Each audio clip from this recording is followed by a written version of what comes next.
No matter how old we are, we can start anew and we can create a whole different life, which exactly is what I've done. I was at the ultimate, that was the top that I could ever go, and I hated my job. So that was my next step to break through fears 365 days in a row. I have so many fears. I'm going to break through a fear every day this year. One of the fears was to go to a restaurant and say one, please. Like when they ask you how many in your party, one. That was terrifying for me.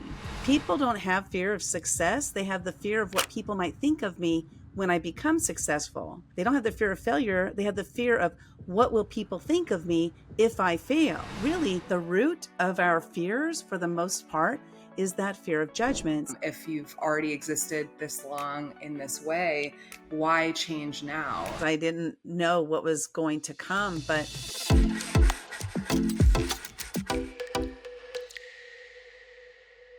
Lynda Sunshine West, thank you so much for being on Becoming You. It's a pleasure to have you here with us today. I'm excited to be here because it's been a journey to become me. I believe it. From the little bit I've even just read on your LinkedIn and when you reached out to me and shared a bit of your story too.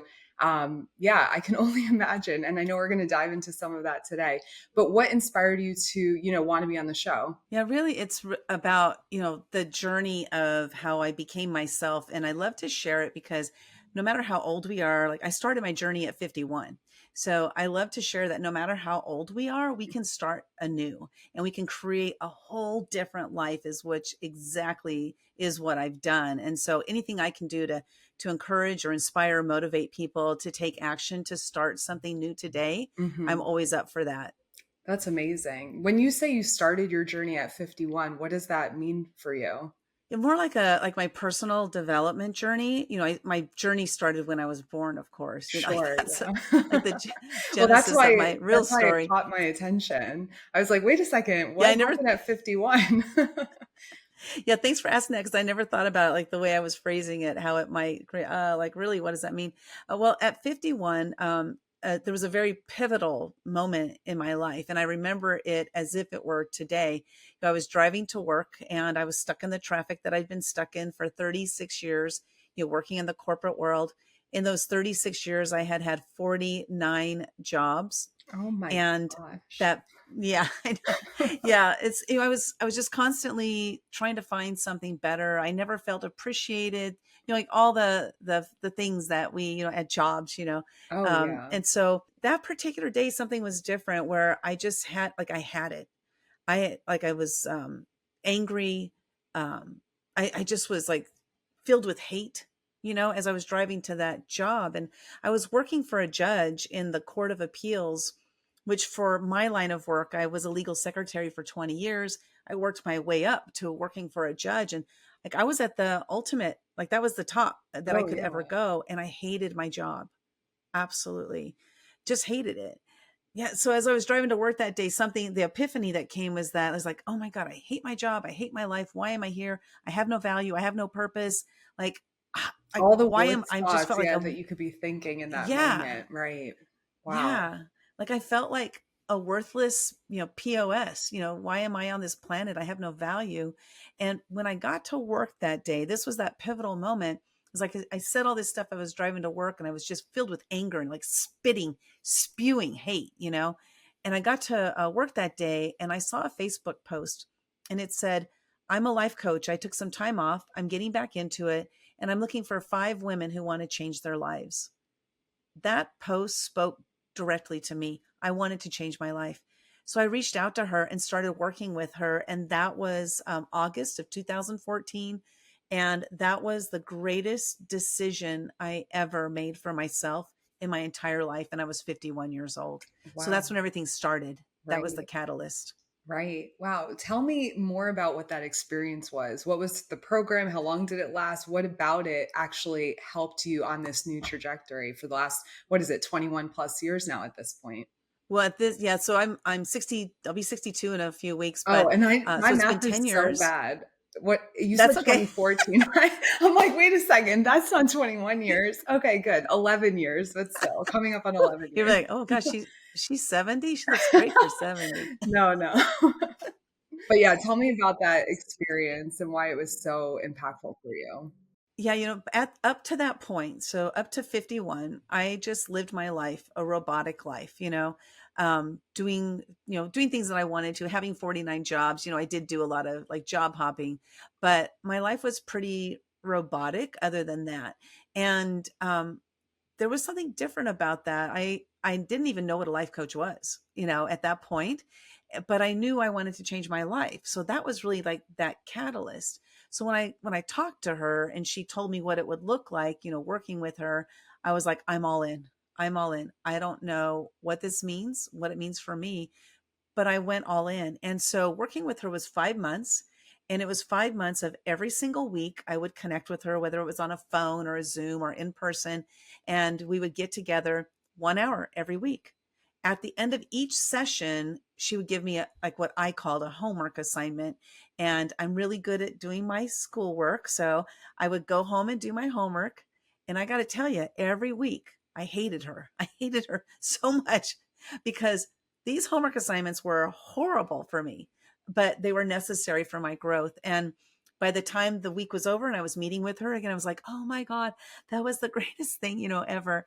So she gave me all these different homework assignments and I did them and I worked really hard on myself personally as a human being. And that's what the pivotal moments were. That one of the things was that I'm actually doing it. Somebody's giving me something to do and I'm doing it and completing it. That was a big deal for me because I wasn't really much of a finisher. I was a starter, not a finisher. So she helped me to become a finisher. And that's one of the things.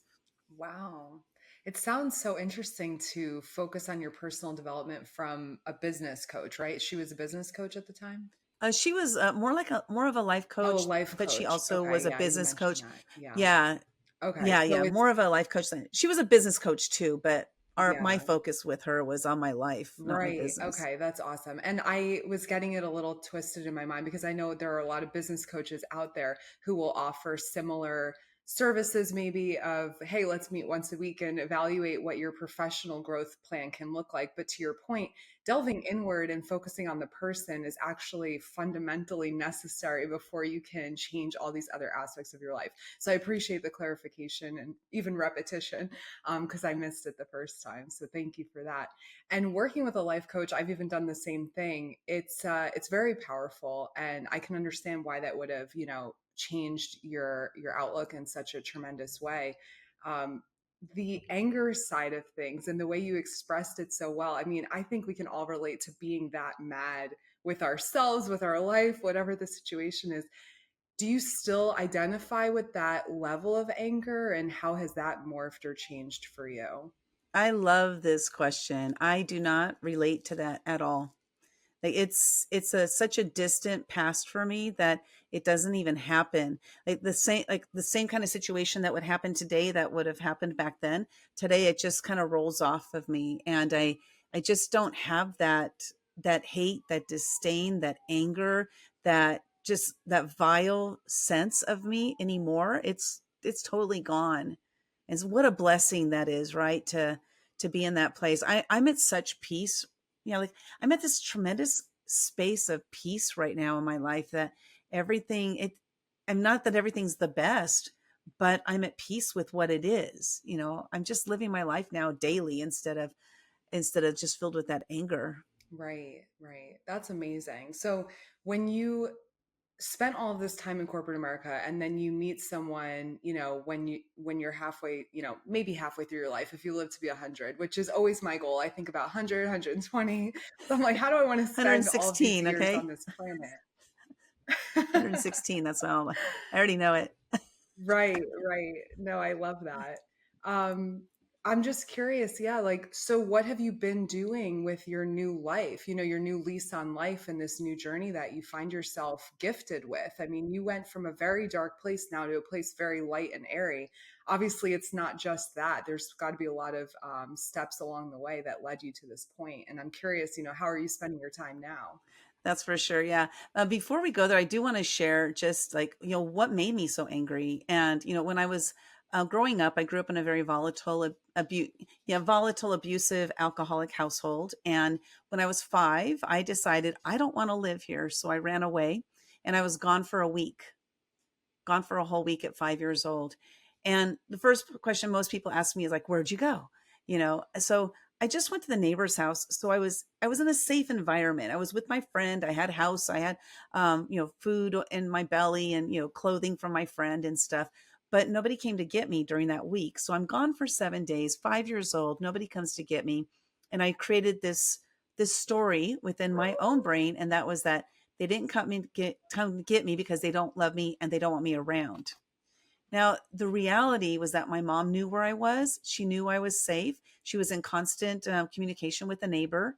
And then finally, after a week, she was like, she's been gone long enough. You can send her home now. So, I came home and became riddled with fear from my dad. I just had this tremendous fear. And I kind of the best I can explain it is like inwardly, I just kind of climbed into a ball and I hid as much as I possibly could. And so that I carried that fear, and that fear turned into anger and hate, disdain, all these negative things. And that's how I lived my life for 51 years. So getting to that point of meeting that life coach, this was a huge moment in my life that I could have said no, but I said yes. I said yes, I want more. I want better. And I embarked on that journey, of working with her. So I worked with her for 5 months in 2014 and finished working with her at the end of November of 2014 when I gave notice at my job and I said, I'm not doing this anymore. I'm not working in a place that I absolutely hate. And so I quit that job and I jumped into entrepreneurship. Now I had been told I'd seen these kinds of things like you could become a millionaire in a year as an entrepreneur. For Right, those of of us who are course. entrepreneurs know Yeah. that doesn't always happen, like maybe almost never.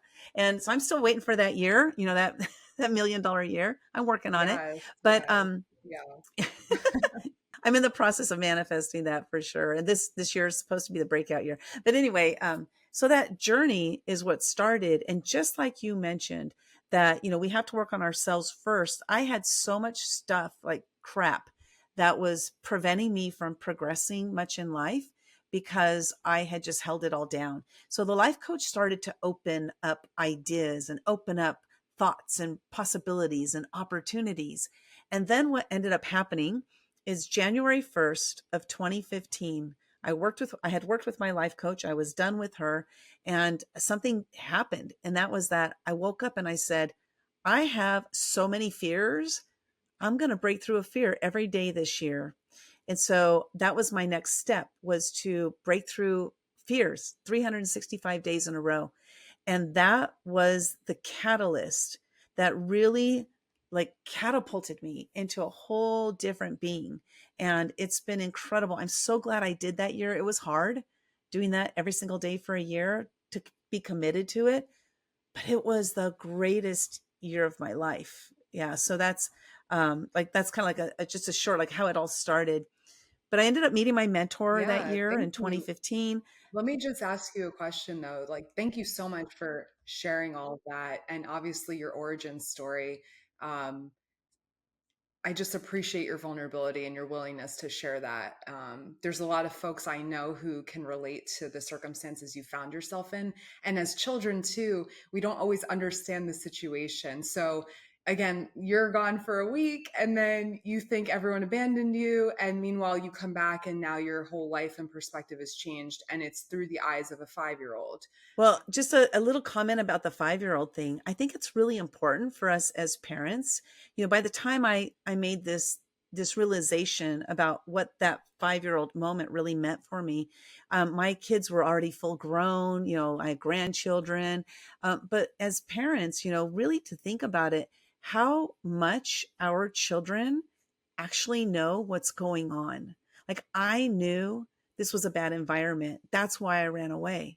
So, really being careful around our children, they're picking up on all of this, the energy in the household. We don't even have to say things, but they're picking up on it. So, it's really important for us as parents. Like, if we don't want them to perpetuate our lives, for us to do something different, to act differently, to show up differently, to teach them differently, to give them confidence. That did not give me confidence when nobody came to get me. It actually diminished my confidence. Right. No, I totally get that. And I appreciate that plug for parents because there are plenty of people, especially now, who are trying to break these generational curses, they call them, or just cycles in general that have been passed down from, generation to generation within a family. Many times we just mimic behaviors that we've seen. We don't always know new ways of doing things. But even just being tuned in and aware that your energy and your tone and the way you present yourself, even within a house, a child can pick up on that. You may not say the perfect things, but if you can at least maybe control your attitude or your energy or, your demeanor, right? And maybe take some time away from a situation if you are feeling riled up. That's a really good suggestion, hopefully that again, we're human. We don't always know the exact right thing to say, but if we can just take time to respond instead of react, I think it goes a long way. Totally. I 100% agree with that. And that's something, I've been working on for 10 years now. It's been a Yeah. process. It's a process and a journey, especially if you've been living your life one way for such a long time. I even want to give you credit there. There's plenty of people who would just continue living life the way they have because it's so much easier. And to quote, teach an old dog new tricks is too much work. And what's the point? If you've already existed this long in this way, why change now? And maybe that's a question for you too. Like, why was it worth overhauling all of these Oh patterns and gosh. approaches to life at that point, even though you saw another way of living or you had the influence? How did doing all that work make sense for you? Yeah, at the beginning it didn't, because I didn't know what was going to come, but my life today, being at peace with what's going on within myself as well as what's going on out there, because there's a lot of crap going on out there, but I'm at peace with it because I'm at peace within myself. So I don't let the outside world affect my life. There's one thing I learned, during that year of breaking through a fear every day is that I have the power and the ability to control how what somebody does or says about me, how it affects me. And I get to decide. And if I allow myself, because you mentioned, react versus like response, right? So I get to choose if I'm going to react to something or if I'm going to be thoughtful and respond. And that's how I've chosen to live my life, is to absorb what's coming in. And then if I'm triggered, here's the thing, is like, if we're triggered, we have the ability in that moment to say, whoa, what triggered me? And then we get to decide what we're going to do with it. But if we react to it without any thought, then we're just reacting, and we're not going to heal. So I do a lot of nowadays, I do a lot of like introspective work. Like, what caused that? Why am I doing this? Why am I reacting this way? Blah, all these different questions. And it's because of the work I've been doing for 10 years. That alone right there has created the peace within me. So it's living with peace, with contentment. Those right there make it worth it. So 51, 61, 71, 81, it's still worth it because you've got the rest of your life and you get to choose what you're going to do with that. And I say, live a better life. I mean, I'm here now to be able to share the experience that I've had, to be able to share how you don't always have to be that negative person you were all your life. You can change. I don't even Right. remember what it was like to be that person anymore, Yeah, I you think know? that's the most astounding response too that you shared, that you don't even identify necessarily with that person or the time that that you felt that way. And as you're describing reaction versus responding and creating a year of facing your fears, essentially, I'm reminded of ice plunges. I don't know if you've ever tried on a cold plunge or anything like that. It's a I have tool not I tried one, but I've heard of okay. them. Yeah, I think they're great. I think hydrotherapy is awesome. And it's a tool I like to use actually, because it's a way that I can activate my nervous system and then consciously regulate it and overcome limiting beliefs Oh. in the moment. When you were living out this year of fear, so to speak, right? Facing your fears every single day, how did you come up with a list of 365 fears, or were you doing them on the fly each day? How did you go through that process? Yeah, people ask me that question, like, so what? First of all, I didn't even journal it. Okay, I'm a Wow. book publisher today, but I Right. call myself an unlikely publisher because I was never interested in reading or writing. So the publishing thing came much later in life, and I didn't journal anything, and I had no plan whatsoever. So what I ended up doing is like this was my whole plan. I'm going to wake up, and every morning before I get out of bed, I'm going to ask myself a question. The question is, what scares me? Then I'm going to wait in bed. I'm going to wait till the very first fear pops into my head. Whatever that fear is, my commitment is to break through that fear that day. That was the system, Right. so to speak. So sometimes it was fascinating though, because sometimes the fear popped into my head just like that when I asked the question, as if I had been waiting to ask the question. And then other days it, took 10 or 15 minutes, but I laid there and I waited for that first fear so that I could have a fear to break through that day. Right. Wow, how interesting. And it is ironic, of course, given your profession today, that you didn't journal through it Yeah, or have I a, wish I did. right, a system in place. Yeah, and I'm sure if you did, that could have been a very easy book to write at that point because you had all the material right in front of you. Um, Right. yeah, how funny. So can you give an example maybe of one of the fears that you tackled during that year that came to mind? Because I'm also thinking through my own fears and maybe where my mind might take me. What if it's not a practical fear that comes up? How would you tackle it in 24 hours? Yeah, that was what was interesting is as I looked back at the year, like, none of the fears were jumping out of a plane or, doing a bungee jumping or eating bugs like Fear Factor. So Right. it wasn't Okay. like that. Yeah. Yeah. Yeah. So I was very fortunate. I don't know why those didn't pop up because I do have those fears, but they didn't pop up. So I didn't have to break through them. And so, and what I started to realize, throughout the year is that I had one underlying fear, and it was interesting to find out. So I'll give an example. The fear one day, some of them really stood out to me. One of the fears was to, and these might sound ridiculous to y'all, okay? But fear is fear. My fears were real to me. There's an acronym for fear that false evidence appearing real. That's really, I mean, I get it, but those fears were real to me. So they didn't appear real, they were real. So I had to say that so that when I say these ridiculous fears, you'll be like, okay, I get it. Um, Listen, we listen and there's no judgment. So you're okay. yeah, no judgment, no judgment. I love that word, and I'll tell you why in a minute. Okay, so one of Mm, the fears was to go to a restaurant and say one, please. Like when they ask you how many in your party, one. mm, That was yeah. terrifying for me.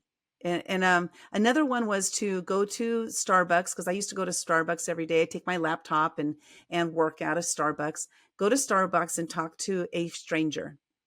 So those were two of them. Other ones were like go to a networking event, and because I went to a lot of networking events, but I would sometimes drive to the networking event and go back home and never go inside because I was so scared to go inside. So go to the networking event, start a conversation. Go to the networking event and sit in the front row. Like they're so may seem so simple to people, but to me these were huge. And what I discovered is my greatest fear, which is the most the number one fear in the world is the fear of judgment. What will they think about me? Oh, So interesting.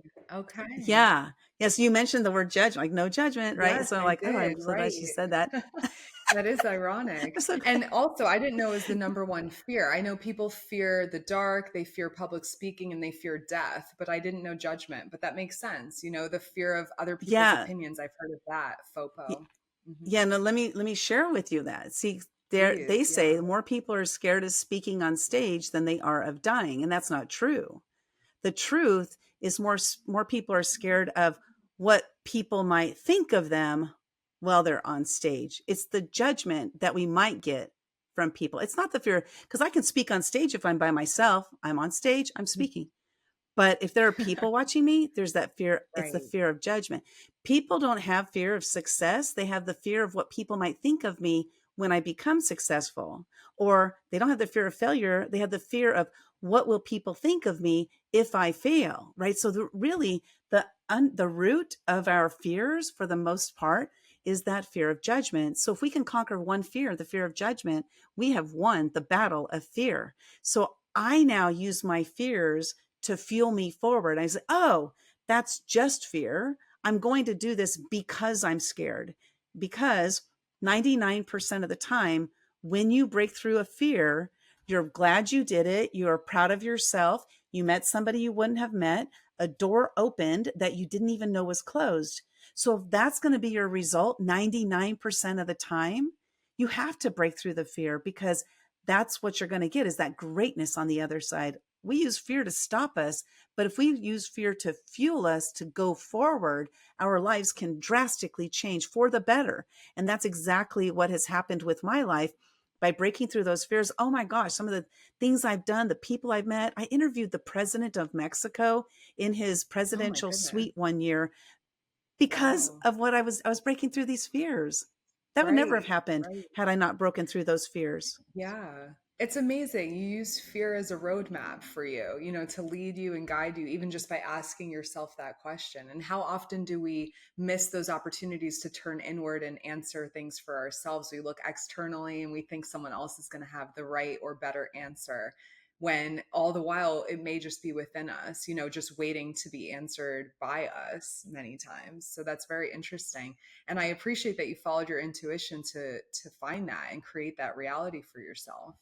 Yeah, and I came up with an acronym for fear, and my acronym is FAITH erases anxious reactions, because faith and fear don't exist together. So when your fear is strong, what does this mean? It means your faith is weak.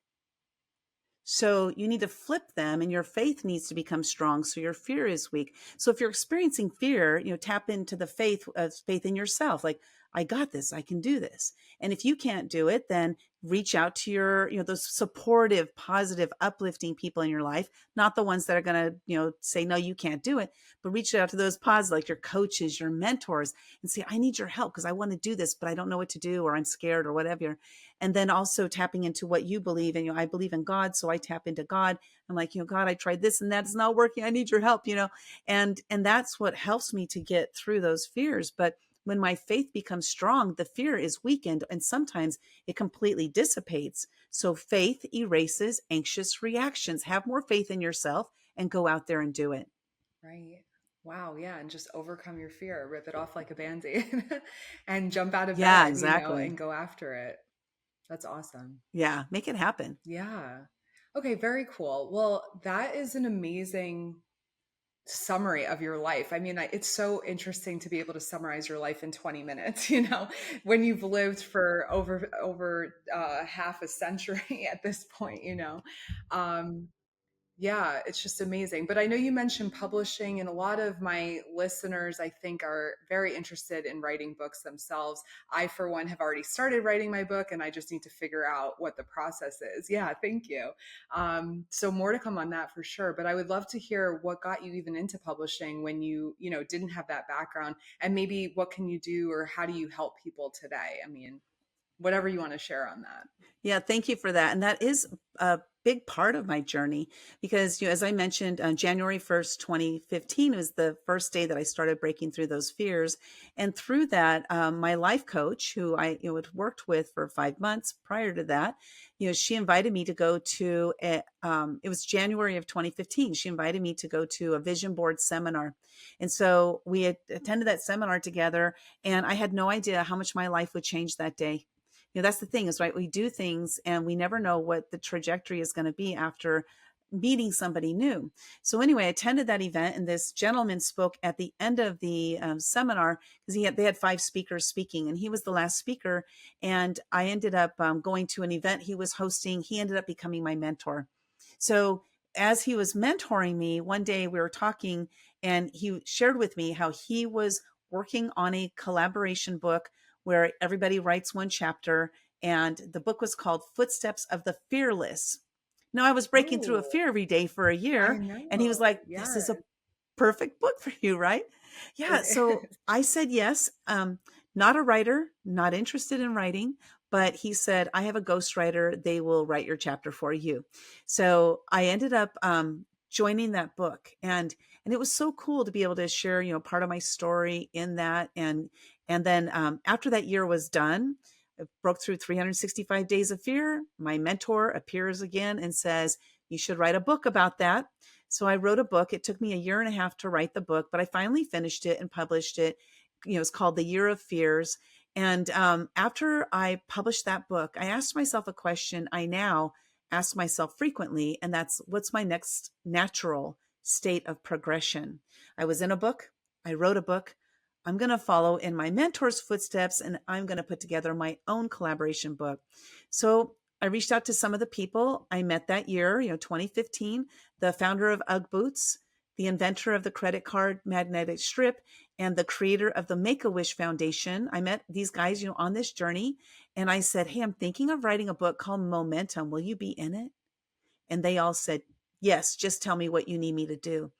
And so that was that first thing. And it was kind of interesting about that is I went to three people that I respect a lot and asked them first, three people that if they said yes, I knew I would commit to it. But if I had started with me, I might never have done it. So that was kind of interesting. And so that was the catalyst that started it. I did that book. I lost a lot of money on it because I didn't know what I was doing. But then I was like, that was so much fun. Oh my gosh, I lost money, but whatever. I'm going to go do it again. So I did it with two more books. They both became number one international best-selling books in less than 5 hours. And that was September 3 years ago. And I said, I've got this. This is something that I'm supposed to be doing. I am now a book publisher. So we published 50 number one international best-selling books in just a little over 3 years.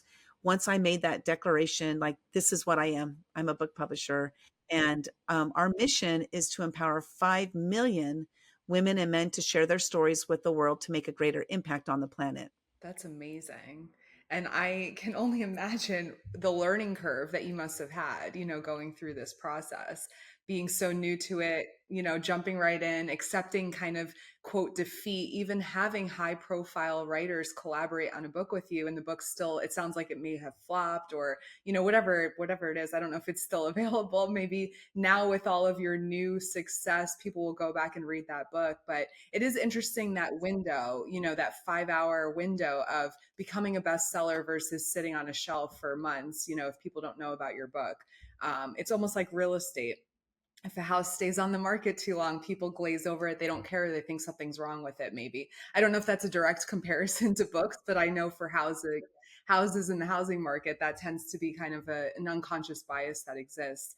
What tips or tricks have you noticed that you kind of help, folks when they're trying to publish their books that you enlighten them with, or how do you hope to maybe close the gap and achieve that 5 million by offering something different than other publishing companies offer? Well, the first thing is that it's said that 3% of the population ever publish their book. Most people will, whether they finish their book or not, if they do finish, they don't even publish it. So the first thing I would say is take action to get that thing published. Because as Maya Angelou says so well, is there's no greater agony than bearing an untold story.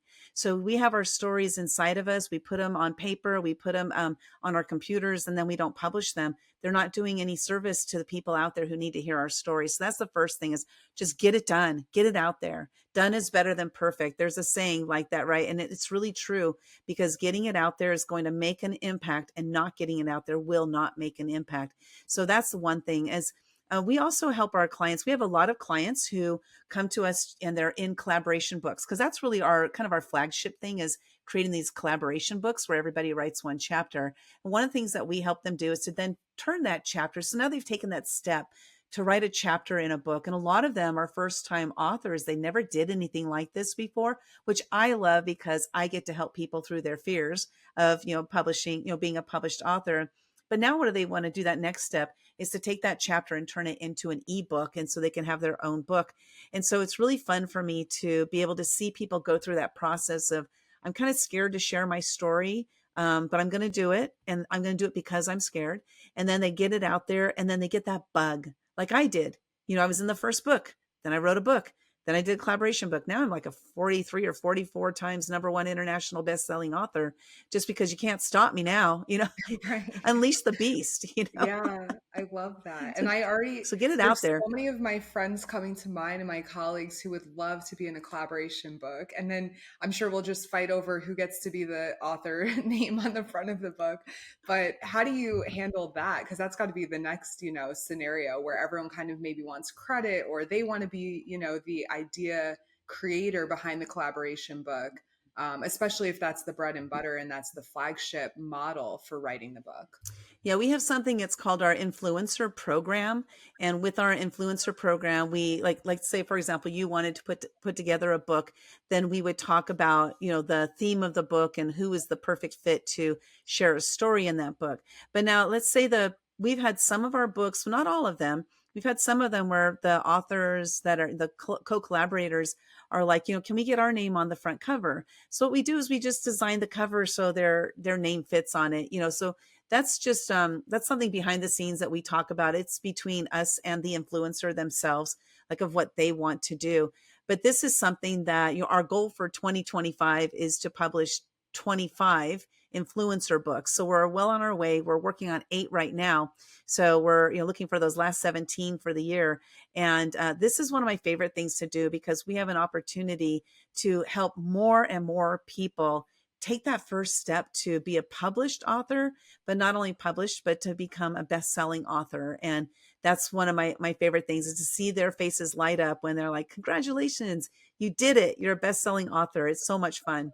Yeah, I can imagine. What constitutes an influencer and how would you identify them? And are you seeking them out or are they coming to you? Both. So, unfortunately, we're at that point now where people are finding us. I just talked to a woman today. She wants to do two books with us, of the collaboration style books. So the influencer, how I constitute that is, can you fill a book? So you might have, like, let's say, for example, you want to do a collaboration book and you want to have 15 authors in that book. Do you have 15 people that will pay for a chapter in the book? Then that's what constitutes the influencer. Because the reality is that all of us are influencers in one way, shape, or form. We're influencing bad, we're influencing good. We get to choose. Are we going to influence bad, or are we going to influence good? The first 51 years of my life, there was probably a lot of more bad influence than good influence in my life. But now it's about positive influence. So whether we're influencing one person or influencing millions, we are influencing, which is creating a ripple effect, behind us. So for me, it's really about getting the stories out there more than it is about working with someone who has a million followers.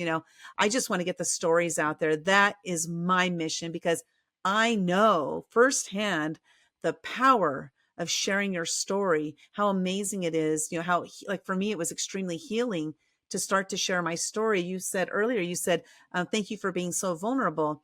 My vulnerableness did not come at the beginning. It came through sharing my story over and over and over and over again. And so now I just talk about it like it's nothing, because it is nothing to me anymore. I don't hold a personal, like a personal connection to it, where I don't have any pain over my story anymore. Right. That's that's so beautiful and that's definitely where I see myself going because to your point, we hold these stories within us. They are the baggage we lug around, our entire lives and only 3% are willing to put their story out there it sounds like. If you think about who's actually publishing their books, that alone like almost needs a moment to process because as I've started to write my book, I've felt so much detachment and so much peace wash over me to the point where I'm Mm. like, wow, not why did I wait so long? Because I think that this is the right time for me to write the book, but I'm so grateful that it really is serving such a unique purpose, even for myself. And then when you take it that step further, you're putting it out there and people are gleaning onto it or whatever, and they're maybe benefiting from it, maybe not. That's maybe my fear, my question mark. So, what was your experience like putting your book out there? Did people come talk to you about it? Or, how did that fear maybe manifest or maybe dissipate after you published your book and your story? Yeah, I kind of chuckle on that because, okay, my book was called The Year of Fears, and it was after breaking through a fear every day, and I was terrified to get my book out there. Okay, so, So so then you even though had I to had do it, already of broken through those, course. yeah, yeah, exactly. Yeah, so it's kind of interesting. And at the beginning, I didn't want people to ask me about it. I didn't want to talk about it because because it was real and raw at the time. It's so new, to put that out there. So, as time went by, I started being proud of it, and started sharing it more and more and talking about it. So that first experience can be scary. And that's the thing, is we're going through these different growth spurts in our lives. And when we share our story and we share from that piece of vulnerability, This is one thing, like one of my favorite quotes that I came up with 750 quotes that year that I broke through those fears. And there are like this one that really sticks out to me is to be brave and share your weaknesses, for in your weaknesses, others see your strengths. You see, it's our vulnerability where we're sharing from a place of vulnerableness that can be a really scary place, but we're sharing from a scary place. But people, when they see it, they say, wow, you are so brave. See, we're sharing something that's scary and vulnerable, but they're like, you're so brave to share that. So people see that as bravery.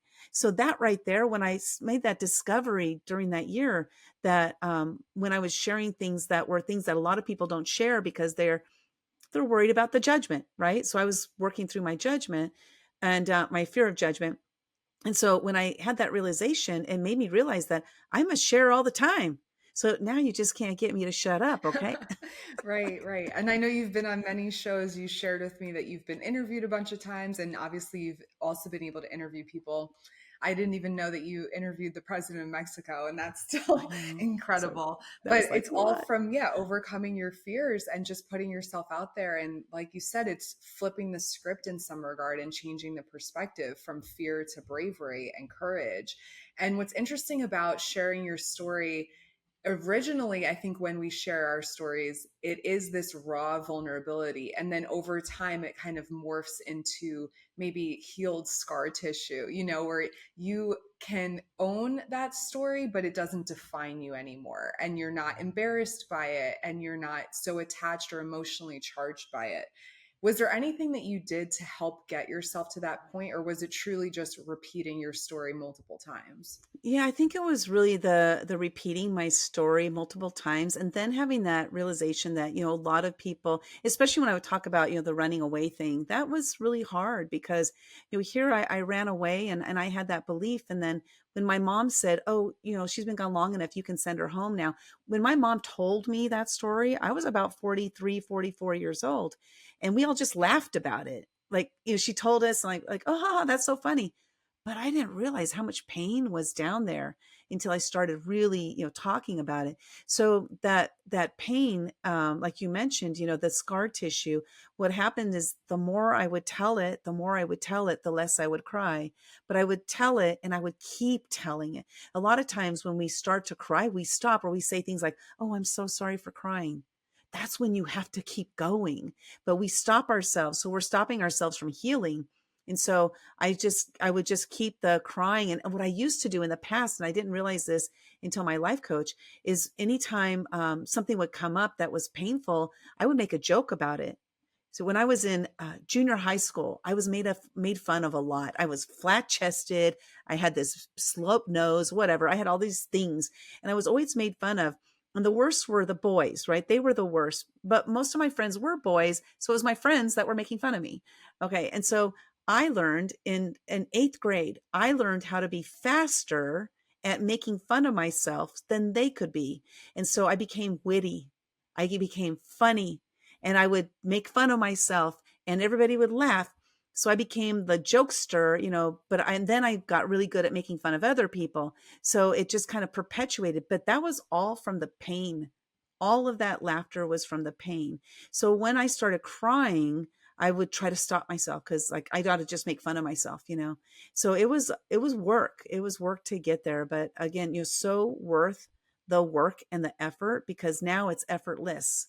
I don't ever cry anymore when I talk about my story because I've told it so many times. It's definitely, people recommend being able to laugh at yourself, right? Don't take yourself so seriously, all these things. But even as you're sharing, making fun of yourself to feel included, a part of me is just so sad for that little girl inside of you. And I'm curious, did you have to rebuild your relationship with yourself in any way or show yourself some compassion to move through that? Or is humor, self-deprecating humor, is that still a tool and is it still helpful for you? Or do you find it, to be linked to pain still? I don't use self deprecating humor anymore. but I still have humor. So Right. the humor is just different for me now. The humor is not painful to me or to others. That's the difference. Like I look at the funny in things, but it's not to make fun of, and that's the difference. And one thing I discovered also about myself is that and a lot of us I think are like this. Like we need outside validation, for ourselves of who we are and what we're doing, and a lot of that is again that judgment piece. So one of the things I started doing is talking to myself in the third person, but in positivity. So instead of saying, Lynda, you're an idiot, or, why are you doing that? That was so dumb, or whatever. I would say, Lynda, you're brilliant. Lynda, you're smart. Lynda, you're a pioneer. Because somebody called me a pioneer one day. And so I take the positive things that people say about me and I put them into the third person. And I started doing that at the beginning, not realizing that what I was doing was I was creating third party validation by calling myself Lynda. So it was kind of interesting how like I was doing something, not even knowing what I was doing, and then later realized. And so another one of the sayings I came up with that actually fits with this one is to see yourself through the eyes of others, for others see the real you. They see the goodness in you. It's the positive people. Forget the negative people. We don't need to believe anything they're saying about us because that's not true. But the positive people, when somebody would compliment me, I would say, "Oh, well, that's because of this," or, "Oh, my mom is the one that taught me that." I never took credit for anything anybody said positive about me. So then what I started doing is as people would say positive things, I would say thank you. And then I would to myself, I would say, "Lynda, you are brilliant." Because I hear this more often than I ever thought I would. People saying you're brilliant, you're smart, and all these things. And I would start to compliment myself and say, "Lynda, you're brilliant. Lynda, you're smart." So that has helped me so much. And I'm not as funny as I used to be, but I'm not hurting anybody's feelings anymore with my Right. humor, at least. Yeah, that's such a nice differentiator. And I'm hesitating on using the word nice too, because once I heard that it's rooted from the Latin for naive and all this other stuff. But anyway, I do like that Oh, differentiator. really? Yeah, I don't know if it's true, but that's what I Didn't know. heard. I was in Let me ask ChatGPT. I'll get right back Right. to you. I was in some philosophy program at the time, and that's what they came back with. So I was like, okay. And I was 18, impressionable, and just figured, okay, I won't use the word nice anymore. And here I'm still struggling using the word nice. But anyway, the differentiator between, making light of something versus making fun of someone or something. I do like that, and I do appreciate that. And it's funny that you mentioned the third person thing. I was actually reflecting about myself earlier today, how I do tend to speak in third person or speak to myself in different ways. And I didn't hone it exactly, whether it's affirmative or not, but I was reflecting on how many people do I know in my life who do the same thing. And I was thinking back to conversations. Do I ever hear them say their own name? And names are so important. There's a lot of dignity in a name, and you feel your identity in your name. And when you hear your name, it's been said it's the most beautiful sound that a person can hear is hearing their own name. And I think back to even some of my closest friends, and I can't hear their voice saying their own name. And yet I say my name very often. So I think a Oh, lot of interesting. people, if asked that, could probably, they could bring it up in their minds. But it's very interesting. You're taking a step further. Not only is it beneficial to speak in third person from time to time, but to make it affirmative and positive and not beating yourself up, because your subconscious is hearing that, your body is hearing that. And even when you gave the example of giving negative words versus positive words, my body had a reaction. When you were negative, I felt I was closing in. When you're positive, my chest is Ah. opening up. And it's so subtle, but when you tune in with yourself, you can really notice these differences, and they make a long-term difference, especially if you're consistent with it. It's a very good tool, and thank you for sharing that one. Yeah, that's a big one for me because, like, people would say, do these positive affirmations. I am this, I am that. Those I ams did not work for me. But once I flipped it to the third person, Linda is this, Linda, Linda, you did a great job. I'm going to let's pat us on the back, Right. So I would reach over and pat myself on the back. A lot of this was like, from my dad, the environment that I was in. And then I ended up, my first marriage was to somebody just like my dad, very volatile and abusive. And every single day we were together, he would call me stupid and ignorant. He would just call me them. He would yell them at me. And so, unfortunately, I believed that, right? And I had this realization that if I can believe the negativity, I can also believe the positivity. So it's time for me to stop believing the negativity and to start believing the positivity, because the positivity is who I really am. And it's like I had to like move into that. It took time to get there, but it really has been a game changer talking to myself in the third person. And I don't do it anymore because I don't need it as much as I, did. Now I just like, I'm amazing. I own it, man. I just own Yeah, it. yeah, absolutely. And there's many affirmation and manifestation, mantras out there on YouTube. I actually follow a couple myself. So if anyone's interested, feel free to reach out. I'm happy to share them.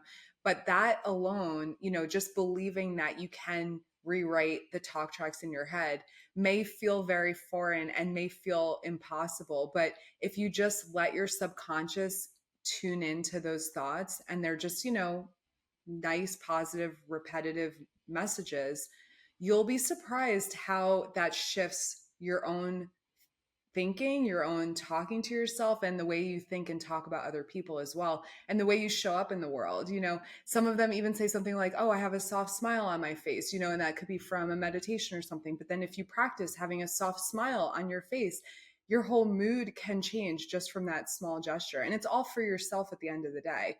You could never run into anyone for the entire day and still have a better day just because you're thinking more positively and you're expressing yourself in a more positive way. I really love that, Lynda. Thank you so much for sharing. And you have been such a dynamic guest. It's amazing to have you on the show. I would love to give you maybe some final thoughts if you have any final thoughts to share with us. Yeah, definitely. First of all, thank you so much for having me. And this is, been a pleasure, just, being able to talk about my journey, and hopefully it's helped somebody out there. Before I share a final thought, just like really briefly, I want to give one of the exercises my life coach did with me that was pivotal in this relation to moving my mindset from the negative over to the positive. Okay, And so it's awesome. just a Thank really you. short exercise. So Yeah. if you don't have paper and pen out, go replay this and listen to this part, because you're definitely going to want to do this, especially if you feel like, people are against you, and you have a lot of negativity in your life. So what you do is you pick 5 people in your life, 5 positive people in your life, 5 people that like you and love you, and you call them up. And this is what you do is you ask this one simple question. You don't talk to them. You don't give any, they answer the phone and you say, this is what you say. You say, I'm working with a coach. Mine was I'm working with a life coach, but I'll just share what I did. I'm working with a life coach, and I need to ask you, when I walk into the room, what shows up? That's the whole question. So you ask them that question, and they might say, what do you mean? And all you say is, when I walk into a room, what shows up? And then they start to say some things, and you write everything down. Everything they say, you write it down. And then when they're done, you say, is that all? And some will give you some more, keep on writing them down. You keep asking, is that all, until they say yes. And when they're done and they say yes and you're done, then you say, thank you. I'll call you back later to tell you what that was all about. And then you hang up and you call those other people. And sometimes just doing this one exercise can pull you out of, like you mentioned, the soft smile. This can pull you out of a negative energy into a positive energy, because you're hearing positive things about yourself. Now, this can also be uncomfortable, because if it's uncomfortable, it means you have a lot of healing to do. You have a lot of beliefs in yourself that you don't believe. So once you start to see the things that they said about you as positive, and you start to adopt those by saying, Lynda, you are this. Lynda, you are that. It helps you to move into that place of belief that you are this good person, because you are. Every single one of us is a good person deep down inside, but some of us have had a lot of pain that have caused us to crawl inward and not be that person that's positive. So take that exercise, do what you will with it, and I hope it helps somebody here listening. So my last thing I would like to say is, do it scared. You have something that's stopping you. Ask yourself, why am I not doing this? And then just go do it. Say, I'm going to do this because I'm scared. Just get out there and do it because you're scared. I love that. Let's live fearlessly, like that first book that you were part of. Thank you so much, Lynda, for being on the show, sharing your story, and giving us so many tools that we can use in our lives going forward. It's been amazing having you here, and I'm glad to have you in my network now. Thank you. It's been a pleasure. Awesome. You are my most important listener, and I can't thank you enough for spending your time with me. If this content resonates with you, then hit subscribe. Connect with me on LinkedIn, Instagram, and YouTube by following @ConnectorQueen. Thank you for tuning in, and I'll see you again on the next episode of Becoming You.